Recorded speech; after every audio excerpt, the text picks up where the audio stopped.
Hi dear friends, welcome back to Easy Commerce Concepts by Ajiza Fibinsha. So, ഈ ഒരു particular video എന്ന് പറയുന്നത് നിങ്ങളുടെ ചാപ്റ്റർ 8, അതായത് നിങ്ങളുടെ ബിസിനസ്സിൽ നമ്മൾ പഠിച്ചിട്ടുണ്ടെന്ന് മാനേജ്മെന്റ് തിയറി ആൻഡ് പ്രാക്ടീസസിലെ 8ാമത്തെ ചാപ്റ്റർ ആയിട്ടുള്ള മോഡേൺ പ്രാക്ടീസസ് ആൻഡ് മാനേജ്മെന്റിൽ നമ്മൾ കുറേ ഏരിയാസ് കവർ ചെയ്ത് കഴിഞ്ഞിട്ടുണ്ടായിരുന്നു. അതിൽ നമ്മൾ ടോട്ടൽ ക്വാളിറ്റി, TQM-ഉം അതേപോലെ തന്നെ മറ്റ് ഇമ്പോർട്ടൻ്റ് ആയിട്ടുള്ള ഒത്തിരി ടെക്നിക്സും നമ്മൾ അതിൽ നോക്കിയിട്ടുണ്ടായിരുന്നു. ലീൻ മാനേജ്മെന്റ് അടക്കമെല്ലാം നമ്മൾ നോക്കിയിട്ടുണ്ടായിരുന്നു. അതിൽ ഇനി നമുക്ക് എടുക്കാനുള്ളത് OBM-ഉം അതേപോലെ തന്നെ ബിസിനസ് പ്രോസസ് റീ എഞ്ചിനീയറിംഗ് ആണ്. അപ്പൊ BPR വളരെ ഇമ്പോർട്ടന്റ് ആണ്. നല്ല രീതിയിൽ തന്നെ നിങ്ങൾ ഇമ്പോർട്ടൻസ് കൊടുത്ത് പഠിക്കേണ്ട ഒരു ഏരിയ ആണ് BPR എന്ന് പറയുന്നത്. അപ്പൊ നമുക്ക് ആദ്യം എന്താണ് BPR-ന്റെ ഒരു മീനിങ് അല്ലെങ്കിൽ അതിന്റെ ഒരു ഡെഫിനിഷൻ എന്ന് നോക്കാം. The business process re engineering എന്നാണ് ആ BPR-ന്റെ ഫുൾ നെയിം ആയിട്ട് വരുന്നത് BPR. So BPR is the analysis and redesign of core business process to achieve the substantial improvement in its performance, productivity and quality. The business process refers to the set of interlinked tasks or activities performed to achieve a specified outcome. അപ്പൊ നമ്മുടെ സ്ഥാപനം start ചെയ്യുമ്പോൾ തന്നെ നമുക്കറിയാം നമുക്ക് ഇന്ന കാര്യങ്ങളാണ് achieve ചെയ്യേണ്ടത്, നമ്മൾ ഗോളൊക്കെ സെറ്റ് ചെയ്ത് വെച്ചിട്ടുണ്ട്. പക്ഷെ ഇങ്ങനെ നമ്മൾ ബിസിനസ് ചെയ്തുകൊണ്ട് പോകുന്ന ഒരു സിറ്റുവേഷൻ മേ ബി ഒരു പൊസിഷനിൽ എത്തുന്ന സമയത്ത് നമുക്കറിയാം ചില കാര്യങ്ങളിലൊക്കെ മാറ്റം വരുത്താനുണ്ട്. ഓൾറെഡി ഡിസൈൻ ചെയ്ത് വെച്ചിട്ടുള്ള പല കാര്യങ്ങളും, അതിപ്പോ ബിസിനസിന്റെ ഒബ്ജക്റ്റീവ് ആണെങ്കിൽ പോലും, ബിസിനസിന്റെ പ്രോസസ് ആണെങ്കിലും, ബിസിനസിന്റെ പെർഫോമൻസ് ആണെങ്കിലും, പ്രൊഡക്ടിവിറ്റി ആണെങ്കിലും, ക്വാളിറ്റി ആണെങ്കിലും, ബിസിനസ്സിന് പെർഫോം ചെയ്യുന്ന ആക്ടിവിറ്റീസ് ആണെങ്കിലും, ഇതിലെല്ലാം ചില മാറ്റങ്ങൾ വരുത്തണമെന്ന് ഒരു പോയിന്റിൽ എത്തുമ്പോൾ നമുക്ക് ഫീൽ ചെയ്യുകയാണെങ്കിൽ നമ്മൾ എന്ത് ചെയ്യണം? ആ മൊത്തം ആക്ടിവിറ്റീസും productivity, quality, performance, core business objectives, ഇതിനെല്ലാം നമ്മളൊന്ന് റീഡിസൈൻ ചെയ്യാനുണ്ട്. അങ്ങനെ നമ്മൾ റീഡിസൈൻ ചെയ്യുന്ന ഇതിനെ വിളിക്കുന്ന പേരാണ് ബിസിനസ് പ്രോസസ് റീ എഞ്ചിനീയറിംഗ് അല്ലെങ്കിൽ BPR എന്ന് വിളിക്കുന്നത്. ഇത് എന്തിനാ ഇങ്ങനെ ചെയ്യുന്നതെന്ന് വെച്ച് കഴിഞ്ഞാൽ മൊത്തം നിലവിൽ എക്സിസ്റ്റ് ചെയ്യുന്ന മെത്തേഡ്സിനെയൊക്കെ ഒന്ന് കംപ്ലീറ്റ് ആയിട്ട് റിപ്പയർ ചെയ്തിട്ട് പുതിയ രീതിയിലേക്ക് അതിനെ മാറ്റിയിട്ട് നിലവിലെ ബിസിനസ് സാഹചര്യങ്ങളും നിലവിലെ കസ്റ്റമേഴ്സിന്റെ നീഡ്സും എല്ലാം നമ്മൾക്ക് അച്ചീവ് ചെയ്യാൻ വേണ്ടിയിട്ട് സാധിക്കണം.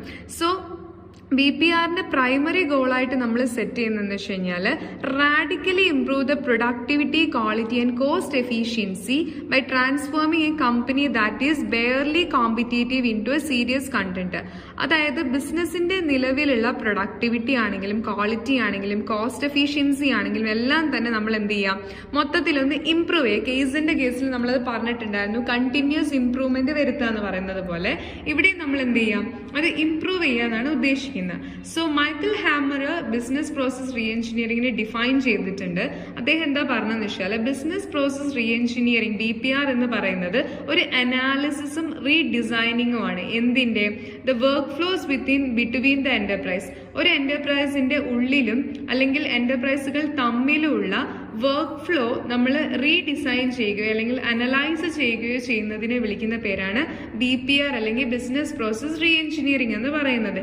എന്തിനു വേണ്ടിയിട്ടാണ് ഇങ്ങനെ ചെയ്യുന്നതെന്ന് വെച്ച് കഴിഞ്ഞാൽ to optimise the end to end process and automate non value added task. അതായത് നമ്മുടെ ബിസിനസ്സിന് ഒരു രീതിയിലും വാല്യൂ തരാത്ത ടാസ്കുകളൊക്കെ ഓട്ടോമേറ്റ് ചെയ്തിട്ട് നമുക്ക് എന്ത് ചെയ്യാൻ പറ്റും, മൊത്തത്തിലുള്ള എൻഡ് ടു എൻഡ് പ്രോസസ്സിനെയൊക്കെ ഒപ്റ്റിമൈസ് ചെയ്യാം, മാക്സിമൈസ് ചെയ്ത് യൂസ് ചെയ്യാം.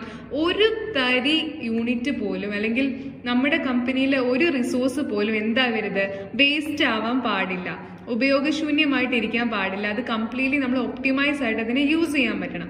സോ ഒരു ബിസിനസ് സക്സസ്ഫുൾ ആയിട്ട് മുന്നോട്ട് പോകണമെങ്കിൽ ഈ ഒരു BPR business process re engineering എന്ന് പറയുന്നത് അത്യാവശ്യമായിട്ടുള്ള ഒരു കാര്യമാണ്. അത് എല്ലാ ഹൈറാർക്കിക്കൽ ഓർഡറിലും നമുക്കത് യൂസ് ചെയ്യാം. ഒത്തിരി പ്രശ്നങ്ങൾക്ക്, ക്വസ്റ്റ്യൻസിന് ഉത്തരം അല്ലെങ്കിൽ പ്രോബ്ലംസിന് സൊല്യൂഷൻ പ്രൊവൈഡ് ചെയ്യാൻ വേണ്ടിയിട്ട് ഈ BPR നമ്മൾ എന്ത് ചെയ്യുന്നുണ്ട്, ഒരു ബിസിനസ് ഓർഗനൈസേഷന് ഒത്തിരി ഹെൽപ്പ് ചെയ്യുന്നുണ്ട്. ഇനി എന്തിനു വേണ്ടിയിട്ടാണ്, എന്താണ് BPR-ന്റെ ഒബ്ജക്റ്റീവ് അല്ലെങ്കിൽ അതിന്റെ ആവശ്യം, നീഡ് എന്ന് ചോദിച്ചാൽ പറയണം changing the nature of business operation. നിലവിലെ ബിസിനസ് ഓപ്പറേഷൻസ് എന്താണ്, അതിൽ ചില മാറ്റങ്ങൾ കൊണ്ടുവരാൻ വേണ്ടിയിട്ട് അത് ഹെൽപ്പ് ചെയ്യുന്നുണ്ട്. പിന്നെ cost and cycle time reduction. ഒരു പ്രവൃത്തിയും അല്ലെങ്കിൽ ഒരു ടാസ്ക് കംപ്ലീറ്റ് ചെയ്യാൻ ആവശ്യമായിട്ട് വരുന്ന ഒത്തിരി സമയവും അതേപോലെ തന്നെ അതിലേക്കുള്ള കോസ്റ്റും നമുക്ക് എന്ത് ചെയ്യാൻ പറ്റും, റെഡ്യൂസ് ചെയ്യാൻ വേണ്ടി സാധിക്കും. ഇതുവഴി ക്വാളിറ്റി പ്രൊമോട്ട് ചെയ്യാനും കസ്റ്റമേഴ്സിന് നമുക്ക് എന്ത് ചെയ്യാൻ പറ്റും, ഇംപേഷ്യന്റ് ആൻഡ് ഡിമാൻഡിങ് കസ്റ്റമേഴ്സ് ആകാൻ പറ്റും. അതായത് നമ്മുടെ പ്രൊഡക്ട്സിന് വേണ്ടി കാത്തു നിൽക്കുന്ന കസ്റ്റമേഴ്സ് ആയിട്ട് അവർക്ക് നമ്മുടെ പ്രൊഡക്ട്സിനോട് ഡിമാൻഡ് നമുക്ക് എന്ത് ചെയ്യാൻ പറ്റും, ക്രിയേറ്റ് ചെയ്യാൻ സാധിക്കും. പിന്നെ ഓപ്പറേഷൻസും കാര്യങ്ങളൊക്കെ കുറെ കൂടി സിമ്പിൾ, കുറച്ചുകൂടെ ലളിതമാക്കിയിട്ട് മാറ്റാൻ വേണ്ടി സാധിക്കും. ആ ഒരു കോംപ്ലക്സിറ്റി ഒക്കെ കുറയ്ക്കാൻ പറ്റും. എഫിഷ്യൻസി ഇംപ്രൂവ് ചെയ്യാൻ പറ്റും. അതുപോലെ തന്നെ ബെറ്റർ റിസൾട്ട്സ് ആൻഡ് പ്രൊഡക്ട്സ്. മൊത്തത്തിൽ നമ്മൾ ചെയ്യുന്ന എല്ലാ കാര്യങ്ങൾക്കും ഒരു നല്ലൊരു ഔട്ട്പുട്ട് ക്രിയേറ്റ് ചെയ്യാനും പ്രൊഡക്ട്സ് ഒക്കെ കുറെ കൂടി എഫിഷ്യന്റ് ആവാനും ബെറ്റർ ആക്കാനും വേണ്ടിയിട്ട് സാധിക്കും.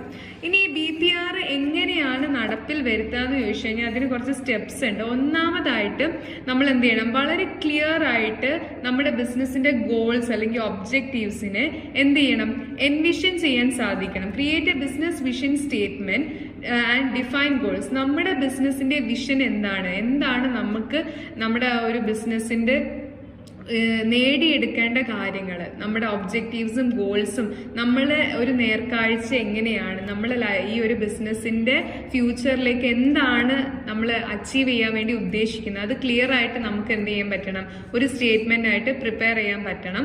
അതുപോലെ തന്നെ ഗോൾസ് ഡിഫൈൻ ചെയ്യാൻ സാധിക്കണം. പിന്നെ നമുക്കൊരു പ്രോസസ് ടീമിനെ ഡെവലപ്പ് ചെയ്യണം. ഈ ഒരു BPR business process re engineering നടത്താൻ വേണ്ടിയിട്ട് ഒരു പ്രോസസ് ടീമിനെ ഡെവലപ്പ് ചെയ്യണം. എന്നാൽ മാത്രമേ നമ്മുടെ ഒരു ഓവറോൾ പ്രൊഡക്ടിവിറ്റി, എഫിഷ്യൻസിയും ക്വാളിറ്റി ഒക്കെ നമുക്ക് ഇമ്പ്രൂവ് ചെയ്യാൻ പറ്റുള്ളൂ. പിന്നെ ഈ ബിസിനസ് പ്രോസസ്സിനെ നമുക്ക് എന്ത് ചെയ്യാൻ പറ്റണം, ഐഡന്റിഫൈ ചെയ്യാൻ പറ്റണം. എന്താണ് നമ്മൾ ചെയ്യാൻ പോകുന്നതെന്ന് കൃത്യമായി ഐഡന്റിഫൈ ചെയ്യാൻ വേണ്ടി പറ്റണം. അതിൽ കുറെ പ്രോസസ്സ് വരും. അതിൽ ഏറ്റവും മികച്ച പ്രോസസ്സിനെ, ബിസിനസ് പ്രോസസ്സിനെ നമ്മൾ സെലക്ട് ചെയ്യണം. എന്നിട്ട് നമ്മൾ എന്തെന്ന് വെച്ചാൽ സെലക്ടഡ് ബിസിനസ് പ്രോസസ്സിനെ നല്ല രീതിയിൽ A to Z നല്ല രീതിയിൽ അതിനെ അണ്ടർസ്റ്റാൻഡ് ചെയ്യണം, മനസ്സിലാക്കണം. എന്നിട്ട് നിലവിലുള്ള സിറ്റുവേഷനിലേക്ക് അതിനെ എന്ത് ചെയ്യണം, റീഡിസൈൻ ചെയ്യണം. സെലക്ടഡ് ബിസിനസ് പ്രോസസ്സ് നമ്മൾ എന്ത് ചെയ്യണം, റീഡിസൈൻ ചെയ്യണം. അതിനുശേഷം design and build A prototype of the process. ഈ ഒരു പ്രോസസ്സിന്റെ ഒരു പ്രോട്ടോടൈപ്പ്, ഒരു ലഘു വേർഷൻ, ഒരു മിനിമൈസ്ഡ് ആയിട്ടുള്ള ഒരു വേർഷൻ നമ്മൾ എന്ത് ചെയ്യണം, ആദ്യം ക്രിയേറ്റ് ചെയ്യണം, ബിൽഡ് ചെയ്യണം.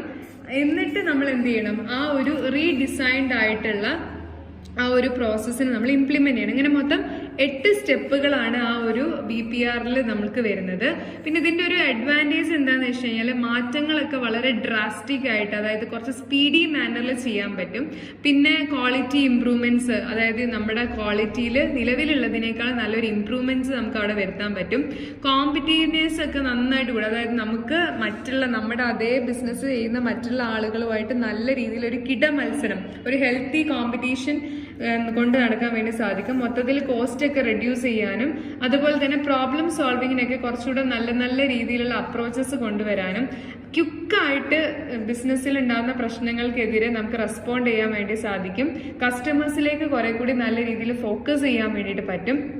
നമ്മുടെ നിലവിലുള്ള കോർപ്പറേറ്റ് കൾച്ചറിൽ ചേഞ്ചസ് ഉണ്ടാക്കാൻ വേണ്ടി സാധിക്കും. അപ്പൊ ഇത്രയും ബെനിഫിറ്റ്സ് BPRന് വരുന്നുണ്ട്. അപ്പൊ അറിയാലോ, ബെനിഫിറ്റ്സ് ഉണ്ടെങ്കിൽ ഓട്ടോമാറ്റിക്കലി എന്തും ഉണ്ടാവും, കുറച്ച് ഡീമെറിറ്റ്സും ഉണ്ടാവും. അതായത് റീ എഞ്ചിനീയറിംഗിനെ കുറിച്ചിട്ടുള്ള നോളജ് പ്രോപ്പർ അല്ലെങ്കിൽ വളരെ ബുദ്ധിമുട്ടാണ്. So lack of proper knowledge, അതായത് മര്യാദയ്ക്ക് ഈ റീ എഞ്ചിനീയറിംഗ് എങ്ങനെയാ ചെയ്യുക എന്നുള്ളതിനെ കുറിച്ച് നല്ല വ്യക്തമായ ധാരണ നമുക്ക് ഇല്ലാത്തൊരു സിറ്റുവേഷൻ ഇതിന്റെ ഒരു ലിമിറ്റേഷൻ ആണ്. പിന്നെ reengineering too many process at the beginning, അതായത് വളരെ ടാസ്ക് ഓറിയന്റഡ് ആയിട്ടുള്ള ഒരു കാര്യമാണ്. അതൊരു ഈസി ആയിട്ടുള്ള ഒരു കാര്യമില്ല, ഒത്തിരി സമയം അതിനാവശ്യമാണ്. അതുപോലെ ഒത്തിരി ട്രെയിനിങ് ആവശ്യമാണ്. ഇത് ഈസി ആയിട്ട് സിമ്പിൾ ആയിട്ട് ചെയ്യാൻ പറ്റുന്ന ഒരു കാര്യമില്ല. ടെക്നിക്കൽ സ്കിൽസ് ഒക്കെ വേണ്ട ഒത്തിരി കാര്യമുണ്ട്, ട്രെയിനിങ് ആവശ്യമാണ്. പിന്നെ ഇതിന്റെ ഒരു ഡീറ്റെയിൽഡ് പ്രോസസ് അനാലിസിസ് കാരണം ഒത്തിരി ഡിലേ ആവാനുള്ള സാധ്യതയുണ്ട്. കാരണം ഇതൊരു സിമ്പിൾ ആയിട്ടുള്ള ഒരു കാര്യം അല്ലാത്തത് കൊണ്ട് ഒത്തിരി ടൈം എടുക്കുന്നത് കൊണ്ട് തന്നെ കുറച്ച് ഡിലേ വരാനുള്ള കാര്യമുണ്ട്. പിന്നെ മോണിറ്റർ ചെയ്യുന്നത് ഇംപ്രോപ്പർ ആവാനുള്ള ഒരു സാധ്യതയുണ്ട്. എംപ്ലോയീസിന്റെ ഭാഗത്തു നിന്നുള്ള സപ്പോർട്ട് കുറയാനുള്ള ഒരു സാധ്യതയുണ്ട്. റിസൾട്ട്സ് നമ്മൾ ഉദ്ദേശിച്ച രീതിയിൽ കിട്ടാൻ കുറച്ച് ഡിലേ, അതായത് നമ്മൾ ഇത്ര സമയത്തിനുള്ളിൽ ഇത് കിട്ടണം എന്ന് ആഗ്രഹിച്ചു കഴിഞ്ഞാൽ കിട്ടാനുള്ള ഒരു സാധ്യത കുറവാണ് ഇനീഷ്യൽ ടൈമിലാട്ടോ. കാരണം ഇതൊന്ന് ഇംപ്ലിമെന്റ് ചെയ്ത് ഇതൊന്ന് ഇൻസ്റ്റാൾ ചെയ്ത് വന്ന് അതൊക്കെ ഒന്ന് പച്ച പിടിച്ച് വരാനുള്ള ഒരു ഡിലേനെസ് ഉണ്ടാവും. പിന്നെ അപ്രൈസൽ സിസ്റ്റം അത്ര സാറ്റിസ്ഫാക്ടറി ആവാനുള്ള സാധ്യത കുറച്ച് കുറവാണ്. പിന്നെ ഇന്നബിലിറ്റി ടു മെഷർ ഇംപ്രൂവ്മെന്റ്, നമുക്ക് എന്തോരം ഇംപ്രൂവ്മെന്റ് ഇതിൽ നിന്ന് ഉണ്ടായിട്ടുണ്ടെന്ന് മെഷർ ചെയ്യാൻ കുറച്ച് ബുദ്ധിമുട്ടാണ്. പിന്നെ ആഡ്വക്കേറ്റ് റിസോഴ്സസ് ഇതിന് വേണ്ടിയിട്ട് നമുക്ക് വേണ്ട വിഭവങ്ങളൊക്കെ ഇല്ലാതിരിക്കുന്ന സിറ്റുവേഷൻ ഇതിൻ്റെ ഒരു ഡിമെറിറ്റ്. അപ്പൊ BPR എന്ന് വെച്ചാൽ നിലവിലുള്ള സിറ്റുവേഷൻ നമ്മൾ റീഡിസൈൻ ചെയ്യുകയാണ്. ആ പ്രോട്ടോടൈപ്പിംഗ് ചെയ്ത് അത് ഇംപ്ലിമെന്റ് ചെയ്യുന്നതിനെയാണ് നമ്മൾ എന്ത് വിളിക്കുക, BPR എന്ന് പറയുന്നത്. അടുത്തൊരു ടെക്നിക്കാണ് മോഡേൺ മാനേജ്മെന്റ് പ്രാക്ടീസസിൽ വരുന്നത് ഓപ്പൺ ബുക്ക് മാനേജ്മെന്റ്. ഇതിന് സിമ്പിൾ ആയിട്ട് നമുക്ക് OBM എന്ന് വിളിക്കാം. Managers are always under great competitive pressure to improve their companies performance and to achieve this. അല്ലെ, ബിസിനസ്സിലെ ഓരോ മാനേജറും അവരുടെ ആ ഒരു കാര്യങ്ങളെല്ലാം വളരെ മികച്ച രീതിയിൽ ചെയ്തുകൊണ്ട് ബിസിനസിന്റെ ലക്ഷ്യങ്ങൾ നേടിയെടുക്കാൻ ഹൈലി കോമ്പറ്റേറ്റീവ് ആയിട്ട് പ്രഷർ അനുഭവിച്ചുകൊണ്ടിരിക്കുകയാണ്. So they naturally keep experimenting with new organisational tools and techniques. അതായത് അവര് ഗ്രാജുവലി വളരെ എന്താ പറയുക, ഓരോ രീതിയിലും എങ്ങനെയൊക്കെ ബിസിനസിന്റെ ലക്ഷ്യങ്ങൾ നേടിയെടുക്കാം എന്ന് പല ടൂൾസും ടെക്നിക്സും യൂസ് ചെയ്ത് പല എക്സ്പെരിമെന്റ്സും കണ്ടക്ട് ചെയ്ത് നാച്ചുറലി അവർ അതിന് വേണ്ടിയിട്ട് ശ്രമിച്ചുകൊണ്ടിരിക്കുകയാണ്. അങ്ങനെ ആയി വരും അവർ, തുടക്കം മുതലേ അവരങ്ങനെയായിട്ട് വരും. So many innovations have only limited effects on companies business performance. നിലവിൽ ഒത്തിരി ഇന്നോവേഷൻസ് ഉണ്ടെങ്കിലും അത് ഒരു at the end of the day വരുന്ന സമയത്ത് ഒരു റിസൾട്ട് ഓറിയന്റഡ് ആവാത്ത സിറ്റുവേഷനാണ് പലപ്പോഴും കാണുന്നത്.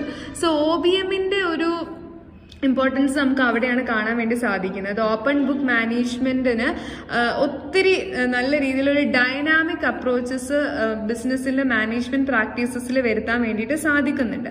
ഓപ്പൺ ബുക്ക് മാനേജ്മെന്റ് എന്ന് പറയുന്നത് ഒരു മാനേജ്മെന്റ് ഫ്രേസ് ആണ്. അത് ജോൺ സ്റ്റേക്ക് എന്ന് പറഞ്ഞിട്ടുള്ള ഒരാളാണ് അത് കോയിൻ ചെയ്തിട്ടുള്ളത്. ഓക്കെ, സോ അത് ആ ഒരു പെർട്ടിക്കുലർ ഒരു ടേം ജോൺ കേസ് ആണ് അത് അങ്ങനെ ഒരു ടേം കോയിൻ ചെയ്തിട്ടുള്ളത്.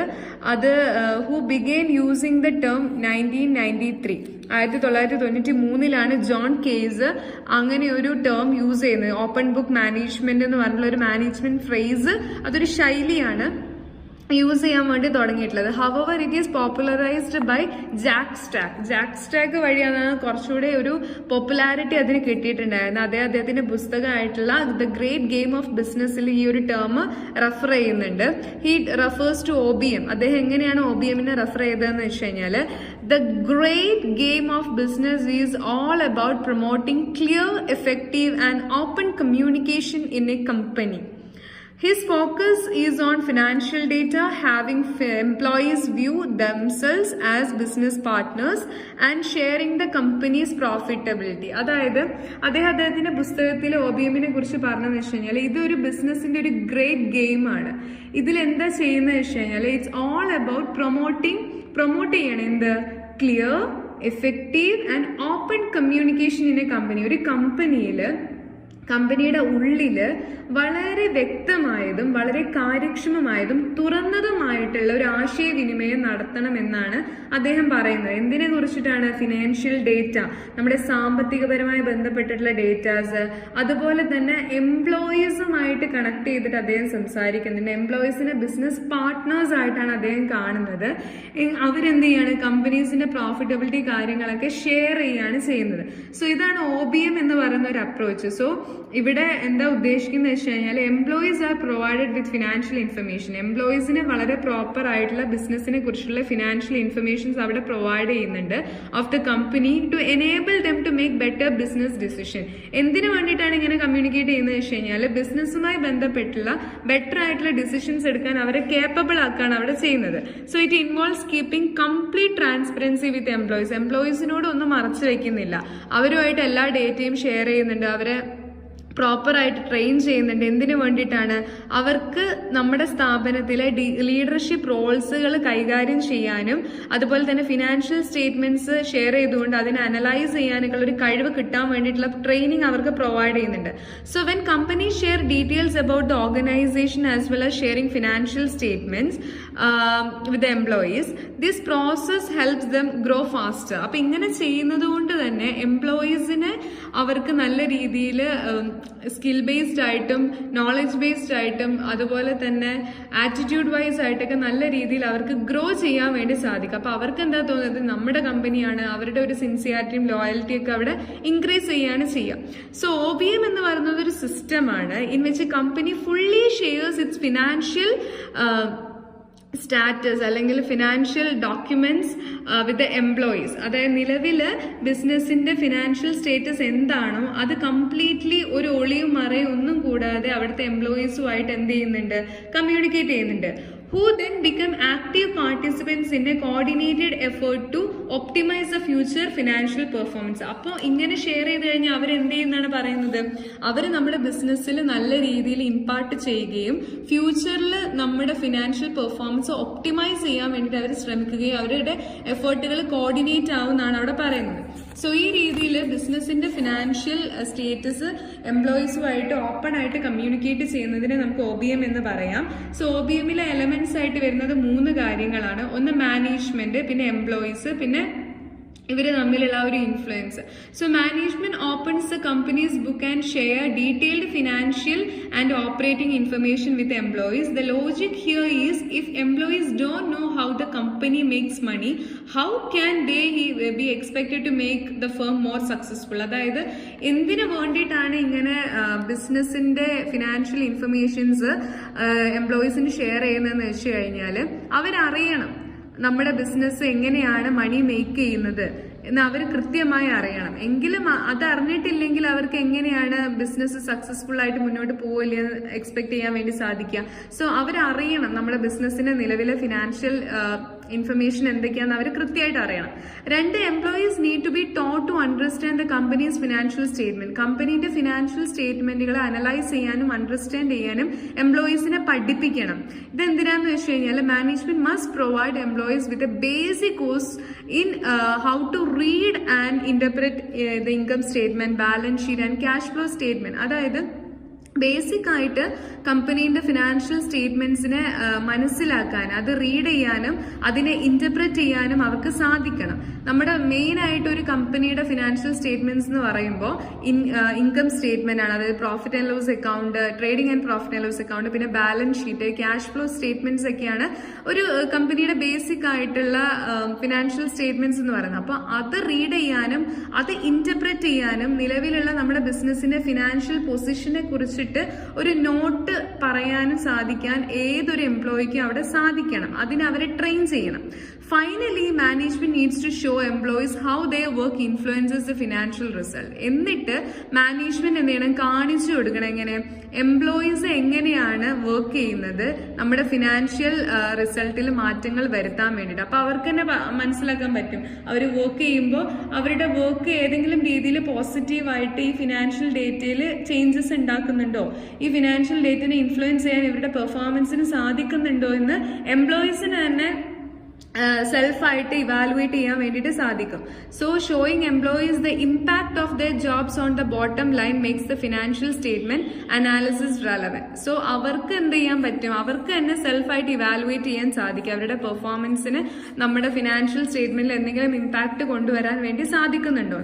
അടുത്ത നമ്മൾ നോക്കാൻ പോകുന്നത് കോമ്പോണൻസ് ഓഫ് OBM ആണ്. OBMൽ എന്തൊക്കെ കാര്യങ്ങളാണ് ഇൻക്ലൂഡഡ് ആകുന്നതെന്ന് വെച്ച് കഴിഞ്ഞാൽ definitions of open book management vary, but it generally accepted includes the following components. അതിൽ മെയിൻ ആയിട്ട് 5 കോമ്പോണൻസ് ആണ് വരുന്നത്. ഒന്ന്, sharing income statement and balance sheet with the most employees. അതായത് കമ്പനിയിലെ മോസ്റ്റ് എംപ്ലോയീസുമായിട്ട് കമ്പനിയുടെ ഇൻകം സ്റ്റേറ്റ്മെന്റ്, അതായത് ട്രേഡിംഗ് ആൻഡ് പ്രോഫിറ്റ് ലോസ് അക്കൗണ്ടും ബാലൻസ് ഷീറ്റും എന്ത് ചെയ്യുക, കമ്മ്യൂണിക്കേറ്റ് ചെയ്യുക, ഷെയർ ചെയ്യുക. 2, sharing other data with employees such as the productivity and plan utilisation or quality data.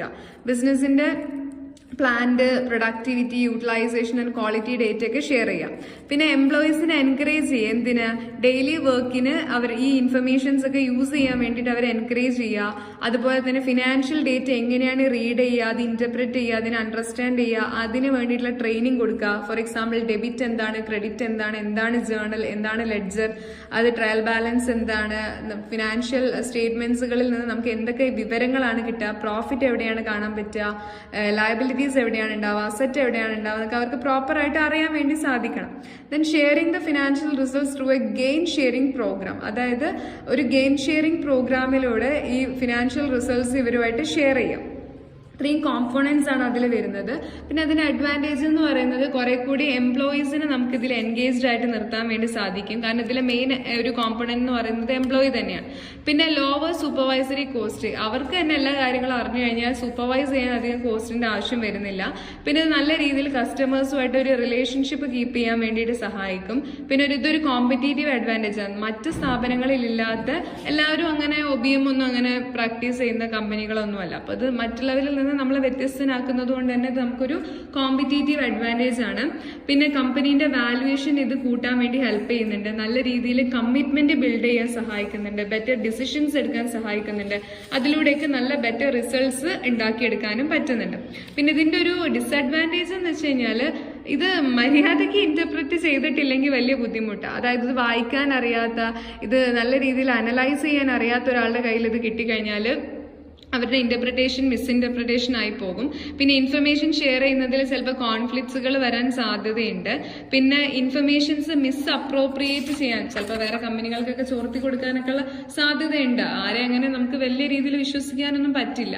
പിന്നെ മൊറൈൽ മാനേജ് ചെയ്യാനുള്ള ഒരു ബുദ്ധിമുട്ടുണ്ട്. കാരണം നമുക്ക് അത്ര കോൺഫിഡൻഷ്യൽ ആയിട്ടുള്ള കാര്യങ്ങളൊക്കെ എല്ലാവരോടും പറയാൻ പറ്റിയെന്ന് വരില്ല.